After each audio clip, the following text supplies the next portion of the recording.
आपने भाजपा को जिताया, योगी जी को जिताया। जो बेरोजगारी है, जो रोज रोज इन परीक्षाओं में जो पेपर लीक हो रहे हैं, जिनके लिए नौजवान बच्चे, आपके बच्चे मेहनत करते हैं, पढ़ते हैं, फीस भरते हैं, ये सिलसिला अभी तक जारी है कि नहीं कि पेपर लीक होते रहते हैं?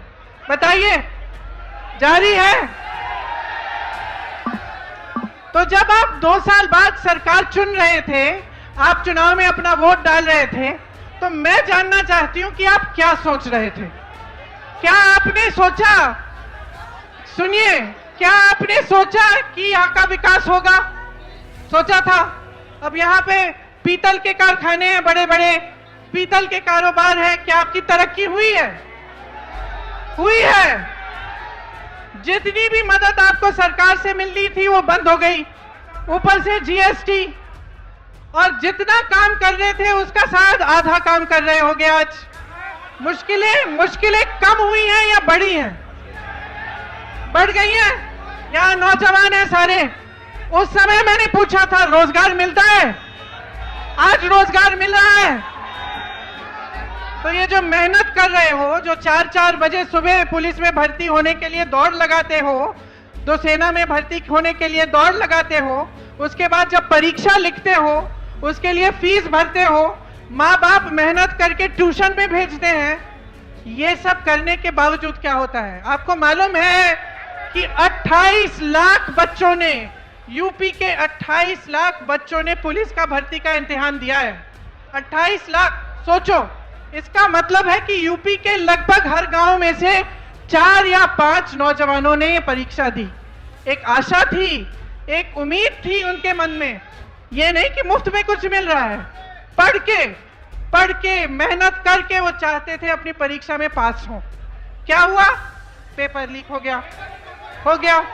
अब जब मैं यहाँ आई थी 22 में, तो मैंने आपसे कहा था कि हमने एक घोषणा पत्र बनाया था, उसमें हमने एक पूरा प्लान बनाया था, एक पूरी योजना बनाई थी कि ये जो पेपर लीक बार बार होते हैं, इसको रोकने की क्या योजना हो सकती है। उसमें जॉब कैलेंडर था, उसमें यह था कि एक कमीशन बनेगा और जितना भी अन्याय हुआ है उसको ठीक करने का काम होगा। और जॉब कैलेंडर में हर जो भी डेट था, परीक्षा का डेट, नियुक्ति की डेट, सारी पहले से तय, और जो उससे इधर उधर होता उसके खिलाफ कार्रवाई होती। तो ये तो 2-3 मुद्दे हैं, पूरे 10 मुद्दों का हमने एक पूरा प्लान बनाया था। तो मैं आपसे एक सीधी सीधी बात कहना चाहती हूं, देखो, चुनाव फिर से आ रहा है कि नहीं? फिर से आपको अपना मत डालना पड़ेगा। अब आप खुद ही देख रहे हो, बार बार भाजपा की सरकार आ रही है, केंद्र में आ रही है, प्रदेश में आ रही है, आपकी बेरोजगारी बढ़ रही है, आपकी मुश्किलें बढ़ रही हैं। तब किसान आंदोलन कर रहे थे 2 साल पहले, आज किसान आंदोलन कर रहा है।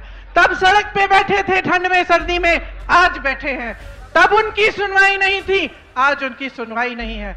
और इसी तरह से आप सोचिए, जब बुलडोजर चलता है इनका, तो किसके घरों पे चलता है? किसके घरों पे चलता है? जोर से बोलो। जिसने 6 किसानों को अपनी जीप के नीचे कुचला, उसके घर पे क्या बुलडोजर चला?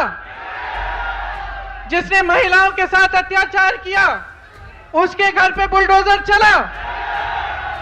जो ये पेपर लीक के घोटालों से पैसे खाए जा रहा है, उन लोगों के जिन्होंने पैसे खाए हैं, जो बार बार ये घोटाला करते हैं, बार बार लीक कराते हैं, उनके घरों में बुलडोजर चला? नहीं चला ना। सोचिए, ये सब बहुत बड़ी बड़ी बातें हैं दिखावे के लिए। ये जितने बड़े बड़े इश्तिहार आपको दिखते हैं, जिसमें आपको दिख रहा है कि बहुत तरक्की हो रही है, जब तक आपकी तरक्की नहीं होगी, जब तक आपको रोजगार नहीं मिलेगा, जब तक आपके पेपर लीक बंद नहीं होंगे, तब तक आपकी तरक्की नहीं हो सकती है। जब तक यहाँ की महिलाएं सुरक्षित ना हो, आगे बढ़ नहीं पाए, तब तक आपकी तरक्की नहीं हो रही है। तो मैं सिर्फ आपको, मैंने उस समय भी बोला और अभी भी बोल रही हूं, अपने अनुभव को देखो, अपने अनुभव को देखो कि भाई 5 सालों में, 10 सालों में मिला क्या है? नौकरी मिली, दुकान जाते हो तो सब्जी खरीद पाते हो, आपको मालूम है गन्ने का जो दाम है, जो आपको मिलना चाहिए सरकार से, वो हर साल पिछले 7 सालों में हर साल सिर्फ मात्र 7 रुपए गन्ने का दाम बढ़ा है कि नहीं? 7 रुपए, ठीक है? तो मान लो 5 सालों में 35 रुपए बढ़ा होगा।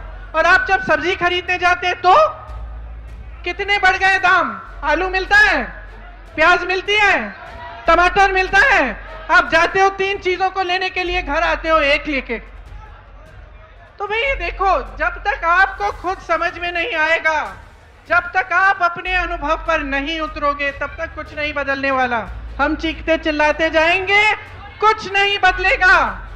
बदलाव तब आएगा जब आप अपनी परिस्थितियों को समझकर अपना वोट डालोगे, जब आप सवाल उठाओगे सरकार से कि मुझे सब्जी क्यों नहीं मिल रही है, इतनी महंगाई क्यों है, मेरा बच्चा पढ़ता है, मेहनत करता है, उसको नौकरी क्यों नहीं मिल रही है।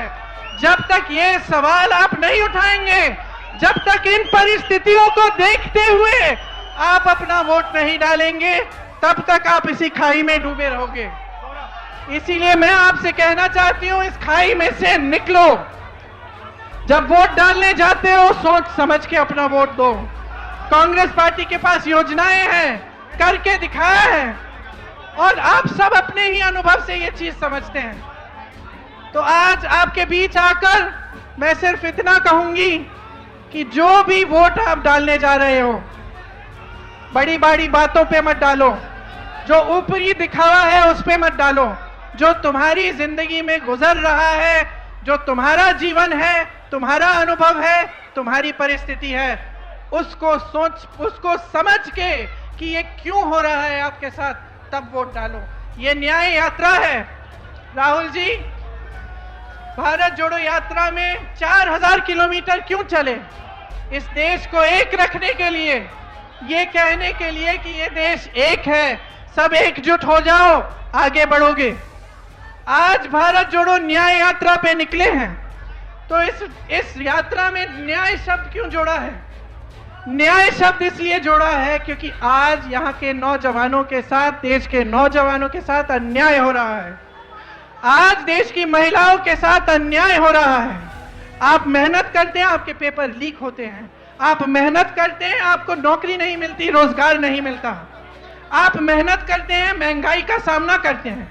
किसानों का जो बकाया होता है वो नहीं मिलता, किसानों के कर्ज माफ नहीं होते, बड़े बड़े उद्योगपतियों के होते हैं। तो देखिए, मैं फिर से आग्रह करूंगी, आज आप इस यात्रा में जुड़ने आए हैं तो हमें देखने नहीं आए हैं, अपनी परिस्थिति को समझने आए हैं। और ये समझने आए हैं कि जब तक आप बदलाव नहीं लाओगे, तब तक आपकी परिस्थिति बदलने वाली नहीं।